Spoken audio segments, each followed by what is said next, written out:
अगर आपको ये पता ना हो कि आपको पाइवट ना लगाने आता हो या फिर आपके किसी को पाइवट नहीं लगाने आता हो और आप कंफ्यूज हो कि पाइवट में किस तरह का पाइवट हम बनाएं, तो ये आपका रिकमेंडेड पाइवट क्या करेगा कि इस डेटा पे वो आपको रिकमेंड करेगा कि इस डेटा पे मोस्टली कितने तरह का पाइवट लग सकते हैं।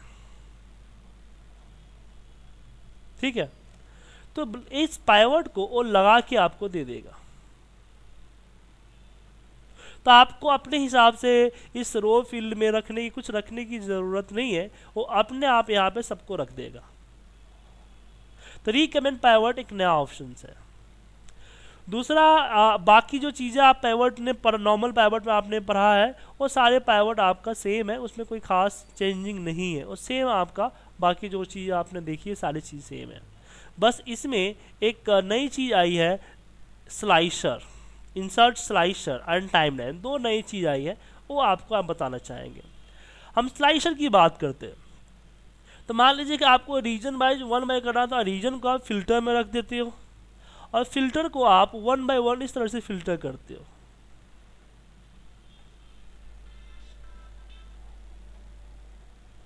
अगर इसी को आपको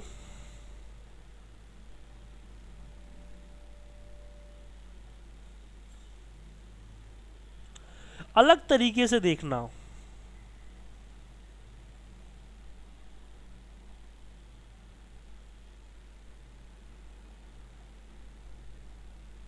इसी को अगर आप थोड़ा सा अलग लुक देना चाहते हो,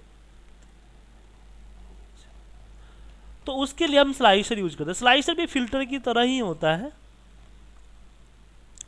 तो अगर हम स्लाइसर पे क्लिक करते हैं तो यहाँ सेलेक्ट कर लिए, जो भी हिसाब से रखना है, जैसे मैंने प्रोडक्ट के हिसाब से इससे चाहिए, रीजन के हिसाब से चाहिए, तो मैंने रीजन को सिलेक्ट कर लिया। तो जो फिल्टर आपको देगा कुछ इस तरीके से देगा, इस तरीके से देगा। और इस तरह से आप जिसको सेलेक्ट कीजिएगा, क्लिक करके जिसको ऊपर राइट कीजिएगा, वो आपको उसी का दिखाएगा आपको।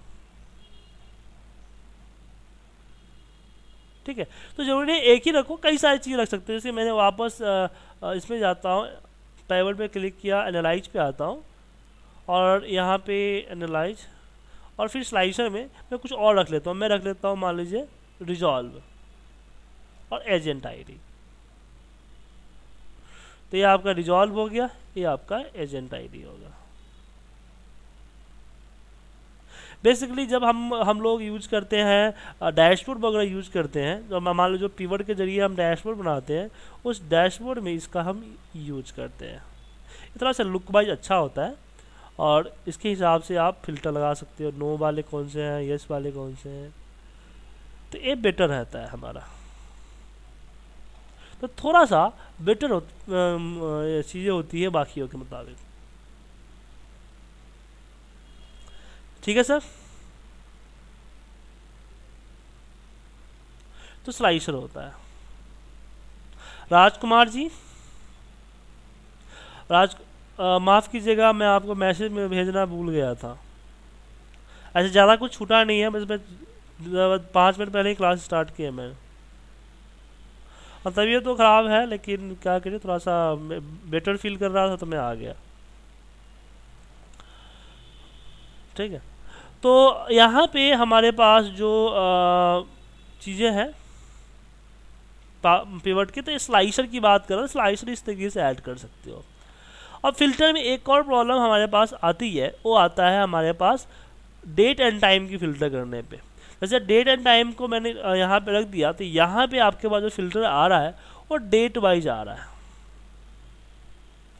अगर आप चाहते हो कि मुझे एक महीने का डेटा, जनवरी महीने का डेटा चाहिए, तो यहाँ पे आपको एक एक क्लिक करना पड़ेगा कि इस तरह से 1 बाय 1 सारा, तो काफ़ी टाइम होगा। क्वार्टर का चाहिए तो पूरे 90 आपको यहाँ पे ये करने पड़ेंगे। तो इस तरह से आप चाहते हैं कि मंथली ईयरली इस तरीके से आपको फिक्स होकर आ जाए, तो उस केस में आपको यहाँ से कोई सॉल्यूशन नहीं है। हाँ, 2013 में एक नया फीचर है आपके पास, इंसर्ट टाइमलाइन, जो कि डेट की फिल्ट्रेशन के लिए ही बना है। उस पर क्लिक कीजिए, जो आपका डेट एंड टाइम से रिलेटेड फील्ड होंगे यहाँ पे ऑटोमेटिक वही फील्ड आएगा, बाकी कोई फील्ड यहाँ पे नहीं आएगा। इसको क्लिक कीजिए, देन ओके कर दीजिए। यहाँ पे आपको रिकॉर्ड आ जाएगा। तो दो चीज़ हमारे पास यहाँ पे नया बन के आया है एक्सेल 2013 के। एक स्लाइसर तो आई थिंक 2010 में भी है, टाइमलाइन का मुझे याद नहीं कि 2010 में है कि नहीं है, आप देख लीजिएगा एक बार। तो ये स्लाइसर हो गया। अब एक 2013 में एक नया फीचर आया है रिलेशनशिप, पाइवट के साथ रिलेशनशिप। चलिए हम पाइवट के साथ रिलेशनशिप के बारे में जानते हैं। हम इसी डेटा को ले लेते हैं जो हमारा डेटा है।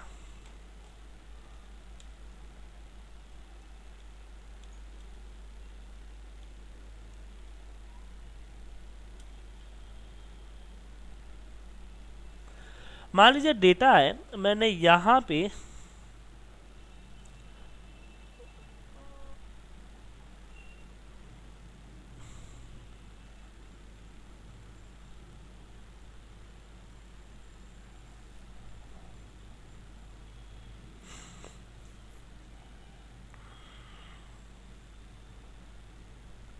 मान लीजिए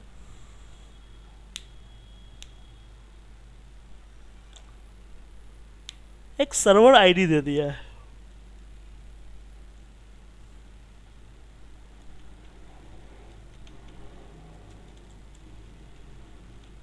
सर्वर आईडी।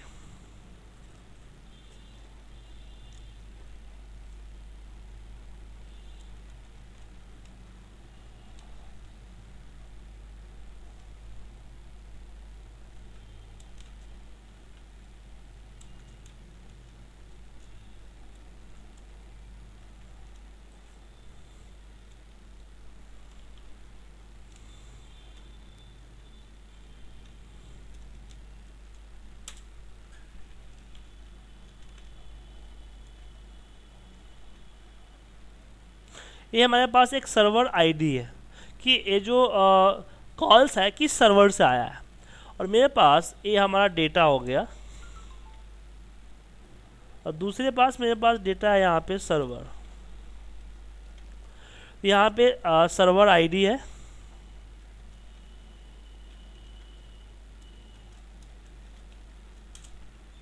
और यहाँ पे लोकेशन, इस सर्वर का लोकेशन है,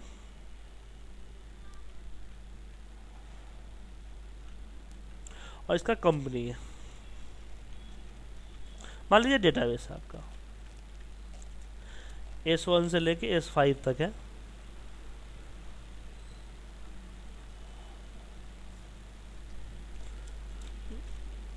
दिल्ली,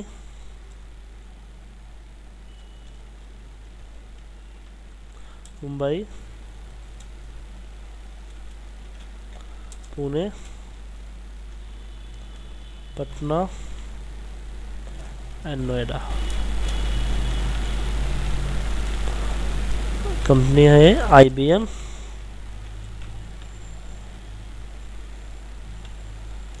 एंड SCL।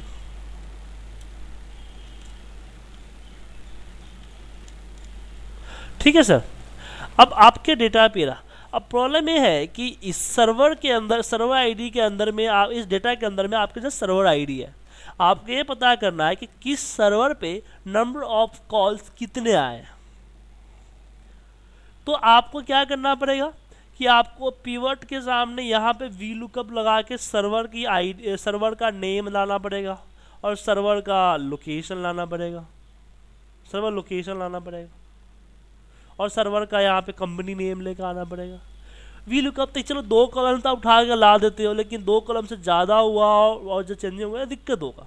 तो रिलेशनशिप इसी में होता है। तो कैसे करते हैं कि आप सेलेक्ट कीजिए, पाइवट इंसर्ट कीजिए, जितने भी डेटा है आपको आपस में पाइवट इंसर्ट कीजिए। जब पाइवट इंसर्ट करते हैं तो नीचे में आपको यहाँ पे दिखेगा add this data to data model, click कर दीजिए एंड ओके। देन वापस सेलेक्ट कीजिए insert pivot table, add this data to data model and okay कर दीजिए। उसके बाद आपका यहाँ देखिए जो रिलेशनशिप का आपका ये था, और रिलेशनशिप का जो आपका ऑप्शन था, पहले डिसेबल था, लेकिन जैसे आपने दो डेटा को ऐड डेटा मॉडल में ऐड किया, ये आपका अनेबल हो गया। तो रिलेशनशिप पे क्लिक कीजिए, न्यू पे जाइए, अब दोनों के बीच में रिलेशन बनाइए। दोनों डेटा और सर्वर के बीच में कोई रिलेशन नहीं है, तो मैं रिलेशन क्रिएट कर रहा हूँ। यहाँ मैं बोल रहा हूँ कि रेंज में अब क्या है, जितने भी डेटा डालोगे ना सबको रेंज 1 रेंज 2 इस तरह से लेगा हो।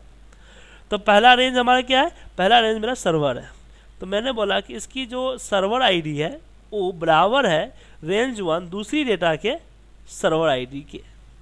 तो इन दोनों के बीच में मैंने रिलेशन क्रिएट कर दिया एंड ओके कर दिया, अनक्लोज। अब क्या हुआ कि यहाँ पे देखो एक डेटा यहाँ रेंज 1 दिख रहा है ना, अगर ऑल पे क्लिक करोगे तो आपको रेंज 1 और रेंज 2 दोनों दिखेगा। तो मैंने बोला रेंज का लोकेशंस, और फिर मैंने बोला इसका कस्टमर का कॉल काउंट।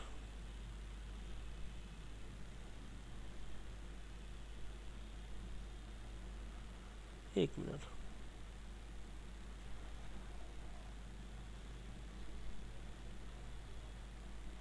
सर मैंने ट्राई देखा नहीं, आप देख लीजिएगा अपने हिसाब से।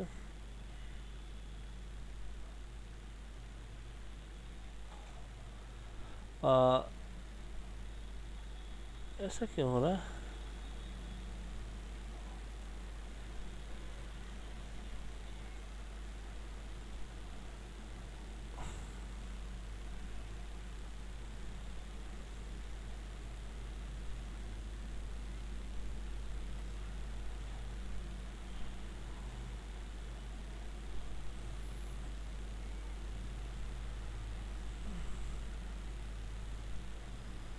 हमने बोला इसकी सर्वर आईडी,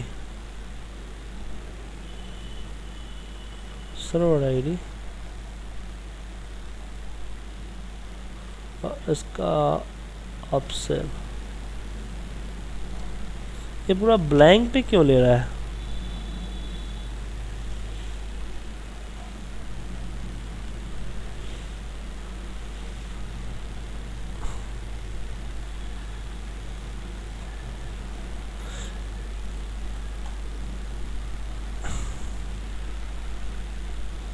कुछ तो प्रॉब्लम है, ब्लैंक ले रहा है, लग रहा है कि डेटा मॉडल सही से ऐड नहीं हो। मैं दूसरी फाइल पे करता हूँ, रुक जाइए।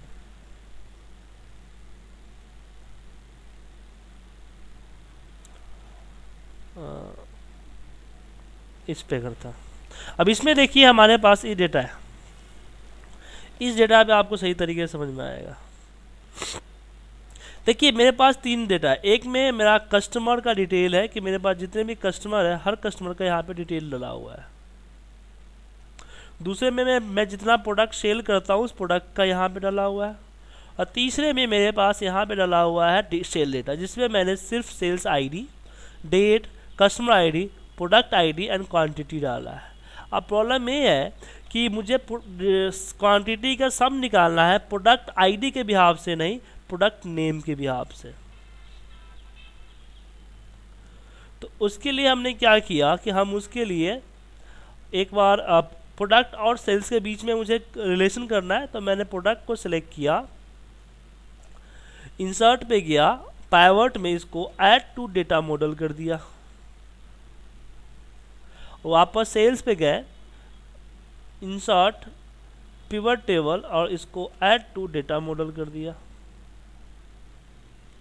और रिलेशनशिप पे गए, मैंने एक रिलेशन क्रिएट किया।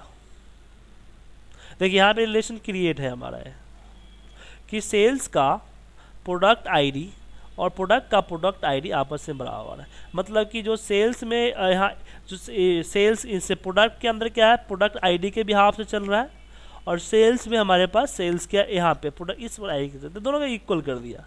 अब मैं जो हमारा ये निकला है C1 में जो पिवट निकला है, अब इसमें मेरे पास ऑल पे आते हैं। तो यहाँ पे मुझे चाहिए प्रोडक्ट नेम, तो मैंने ऊपर प्रोडक्ट नेम पे गया और प्रोडक्ट नेम उठा के यहाँ रख दिया, और फिर मैं सेल्स पे गया और सेल्स की क्वांटिटी का सम लेके यहाँ रख दिया। तो यहाँ पे देखिए कि यहाँ पे प्रोडक्ट वाइज क्वांटिटी सेल आ गया। तो इसने क्या किया कि प्रोडक्ट नेम के यहाँ से सेल्स वाले में क्या किया गया, सेल्स के अंदर गया और प्रोडक्ट की क्वांटिटी, प्रोडक्ट की आईडी के बिहाफ से प्रोडक्ट वाले सीट में जाके प्रोडक्ट का नेम उठाया और उसके साथ से लगाया। तो जब आपको डेटा 2-3 डेटा हो, जैसे कि आपको मैंने लास्ट क्लास में बताया था मल्टी शीट पाइवट, तो मल्टी शीट पाइवट आपके इतना सही तरीके से नहीं लगता है। तो उस केस में अगर आपको डेटा बड़ा हो, कॉम्प्लिकेटेड हो और अलग अलग तरीके से आपको निकालना हो, तो उस केस में आप रिलेशनशिप पाइवट का यूज कर सकते हो।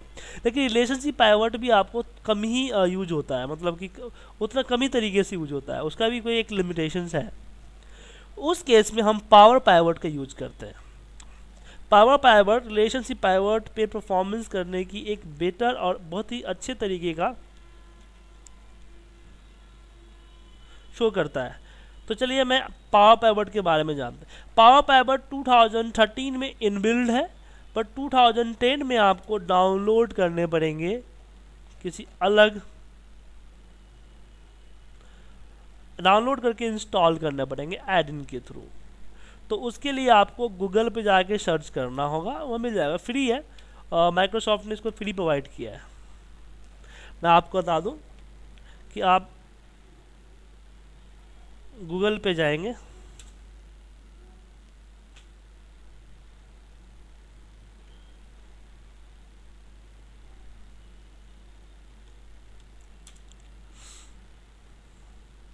और यहाँ पे सर्च करेंगे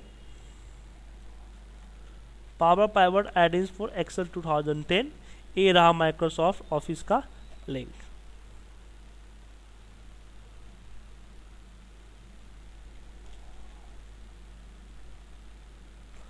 यहाँ से आप डाउनलोड कर सकते हो। ठीक है सर, मैं लिंक भेज देता हूँ आपके चैटिंग पे, आप लोग डाउनलोड कर लीजिएगा।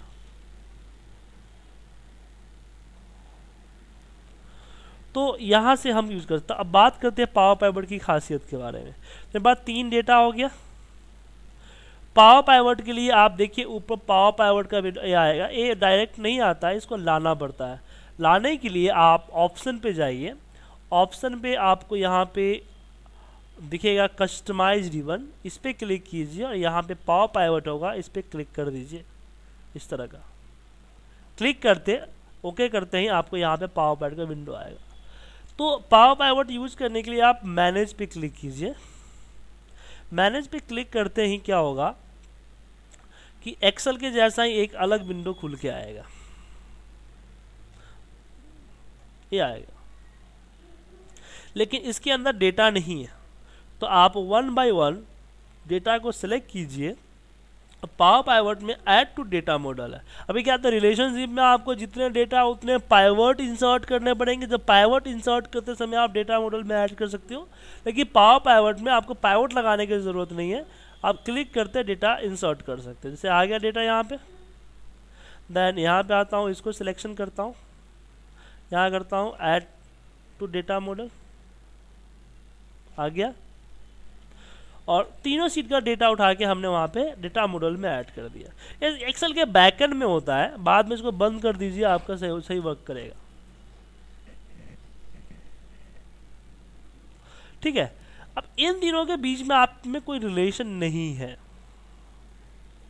तो रिलेशन क्रिएट करने के लिए क्या कीजिए, यहाँ पे देखिए आपको डायग्राम दिखेगा, डायग्राम व्यू। आप डायग्राम व्यू पे चले जाइए,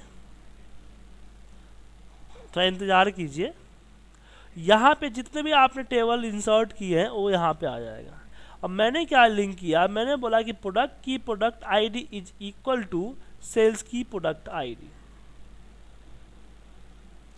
and customer ID is equal to customer की कस्टमर आईडी। उसके ऊपर आपको छोड़ देना है।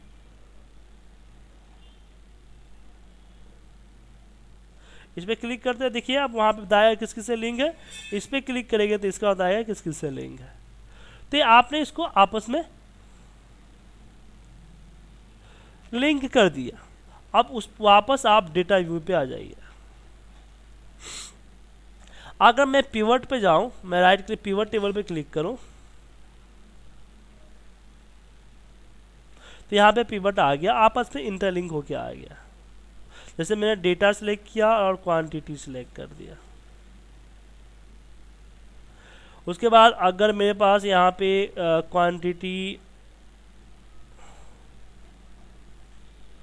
एक मिनट, मैं यहाँ से प्रोडक्ट ले लेता हूँ, आ गया। लेकिन मुझे चाहिए इसका एमआरपी, तो मैं एमआरपी भी डाल देता हूँ। अब यहाँ पे देखिए, मुझे यहाँ पे एमआरपी तो डाला, लेकिन एमआरपी है ये अमाउंट नहीं हुआ, मुझे इसको मल्टीप्लाई करने कि 506 हमारा क्वांटिटी का सम है, इस मल्टीप्लाई बाय दैट एमआरपी, जो कि कैबिनेट की एमआरपी है हमारा 4924। तो इसको मल्टीप्लाई करना है।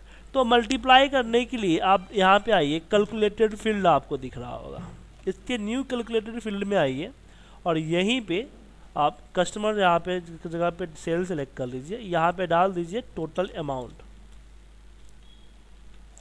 क्योंकि यहाँ पे जो आपको दिख रहा है 4924, this is not for amount कि 506 को 4924 रुपये में बेचा, नहीं, कैबिनेट 506 क्वांटिटी सेल हुई है, पर क्वांटिटी 4924 रुपये की। तो after all total sales, total amount कितना बढ़ेगा, तो 506 इज मल्टीप्लाई बाई 4924। तो इसके लिए यहाँ पे हम करेंगे सेल्स का सम ऑफ क्वांटिटी, इसमें क्वांटिटी मत लीजिएगा, sum of quantity multiply by product का sum of MRP. Check formula पे क्लिक कीजिए, नो एरर आ गया, कोई गलती होगी फॉर्मूले में तो यहाँ पे आपको एरर दिखाएगा, नो एरर आया तभी आप ओके कीजिए, तो यहाँ पे कैलकुलेशन होके आ जाएगा। लेकिन ये कैलकुलेशन आपने पिवट के अंदर किया, आप इस कैलकुलेशन को डेटा मॉडल के अंदर भी कर सकते थे, जैसे कि आपको एमआरपी शो भी करना है, तो जैसे कि मैंने यहाँ पे लिख दिया एमआरपी। तो यहाँ पे आप रिलेट का फॉर्मूला लगा सकते हो, इक्वल टू रिलेट,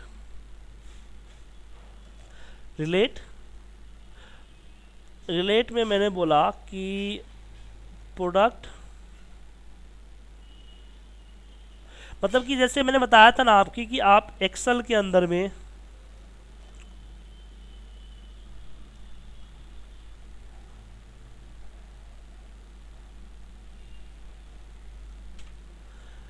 मैं ये एक्सेल वर्कशीट की फॉर्मूला 2007 में क्या होता है, कैलकुलेशन करते समय आप जो है नॉर्मल पाइवट के अंदर कैलकुलेशन करते समय कोई वर्कशीट फंक्शन अप्लाई नहीं कर सकते हो, लेकिन पावर पाइवट में आप चाहते हो कोई वर्कशीट फॉर्मूला अप्लाई करना, तो वर्कशीट फॉर्मूला आप अप्लाई कर सकते हो, कोई वर्कशीट फॉर्मूला आप अप्लाई कर सकते हो।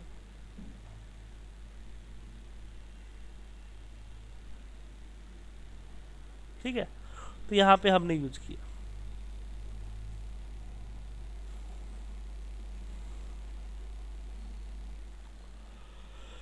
तो यहाँ पे जो भी फॉर्मूले आपको दिख रहे हैं वो सारे फार्मूले आप यहाँ पे यूज कर रहे हो, जैसे आर जितने भी है फार्मूले हैं आप इस पे यूज कर सकते हो।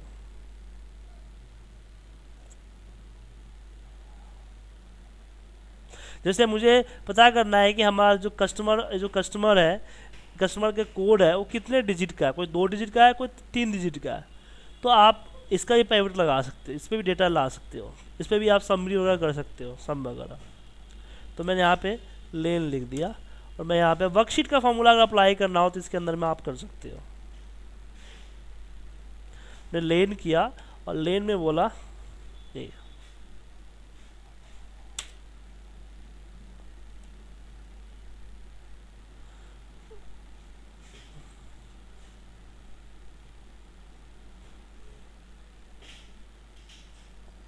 सारे फॉर्मूले नहीं, कुछ फॉर्मूले लगा सकते हो, तो वर्कशीट फॉर्मूला आप यहाँ पे लगा सकते हो। तो उसके बाद आपस में रिलेशन होगी तो आप किसी तरीके का यूज कर सकते हो। तो पावर पाइवट समझ में आया आपको?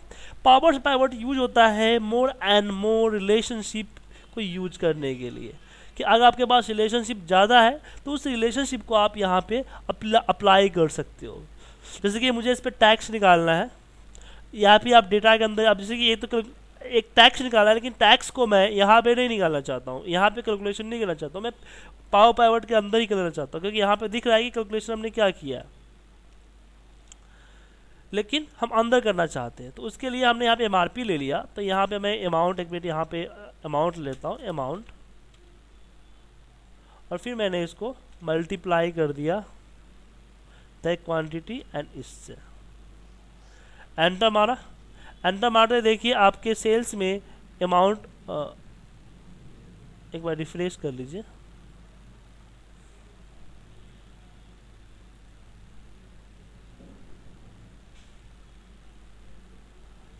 अभी हो जाएगा।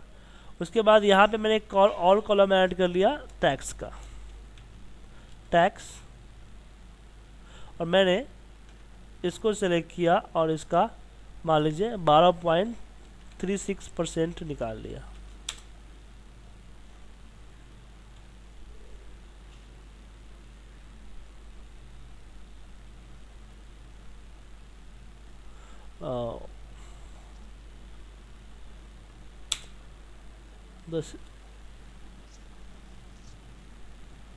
अच्छा, ये परसेंटेज वगैरह इसमें नहीं लेता है सर, तो इसको मैं ब्रैकेट में रख के बोलता हूँ डिवाइड बाय 100। अब ले लिया। अब इसको मैं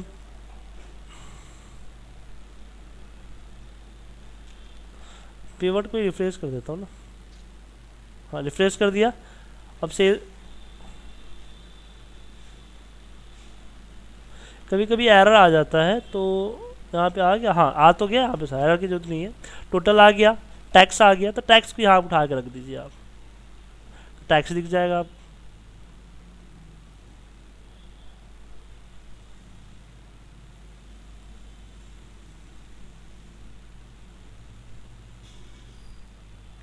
तो इस तरह का चीज़ें है कैलकुलेशन। अब यहाँ पे कैलकुलेटर फिल्म में देखिए, तो यहाँ पे टोटल ही दिख रहा है, दूसरा नहीं दिख रहा है। तो एक तो है कि आप इसकी पिवट के अंदर कैलकुलेशन कर लें, एक आप पावर पिवट की विंडो पे जाए कैलकुलेशन कर लें। अब इसको क्लोज कर दें, ये बैकएंड में आपके पास रहेगा, मैं आपको हमेशा पावर पिवट खोल के रखना नहीं है, परफॉर्म करते रहेगा, तो ये बैकएंड में सारे कैलकुलेशन आप कर सकते हैं। पावर पिवट और भी चीज़ें हैं जो आपका बाकी देखोगे, मतलब कि और भी बहुत सारी इसमें चीज़ें हैं। इसमें एक बार आप लोग इसको और अच्छे तरीके से आप देखिए, समझिए, और इसको अपने हिसाब से यूज कीजिए, क्योंकि नई चीज़ है, इसमें और भी नई नई चीज़ें आपको सीखने को मिलेगी है। पावर पिवट बहुत ही इंपॉर्टेंट है। ये बेसिकली एसक्यूएल और MS एक्सेस को आपस में मर्ज करके बनाया गया है, लेकिन कंसेप्ट तो एसक्यूएल सर्वर का ही है, डेटाबेस का ही कंसेप्ट है, और इसकी बहुत ज़रूरत थी हमारे पिवट के अंदर में। अगर 2007 में बात करो तो 2007 में फैसिलिटी नहीं थी, तो हमें काफ़ी प्रॉब्लम फेस करना पड़ता था, लेकिन 2000 आपका इसमें आ गया, 2010 में आ गया, तो हमें काफ़ी फैसिलिटी यूज नहीं, तो काफ़ी चीज़ें हद तक जो है रुक गई यहाँ पे। तो बहुत इंपॉर्टेंट पार्ट है, तो प्लीज़ इसको आप लोग यूज कीजिएगा।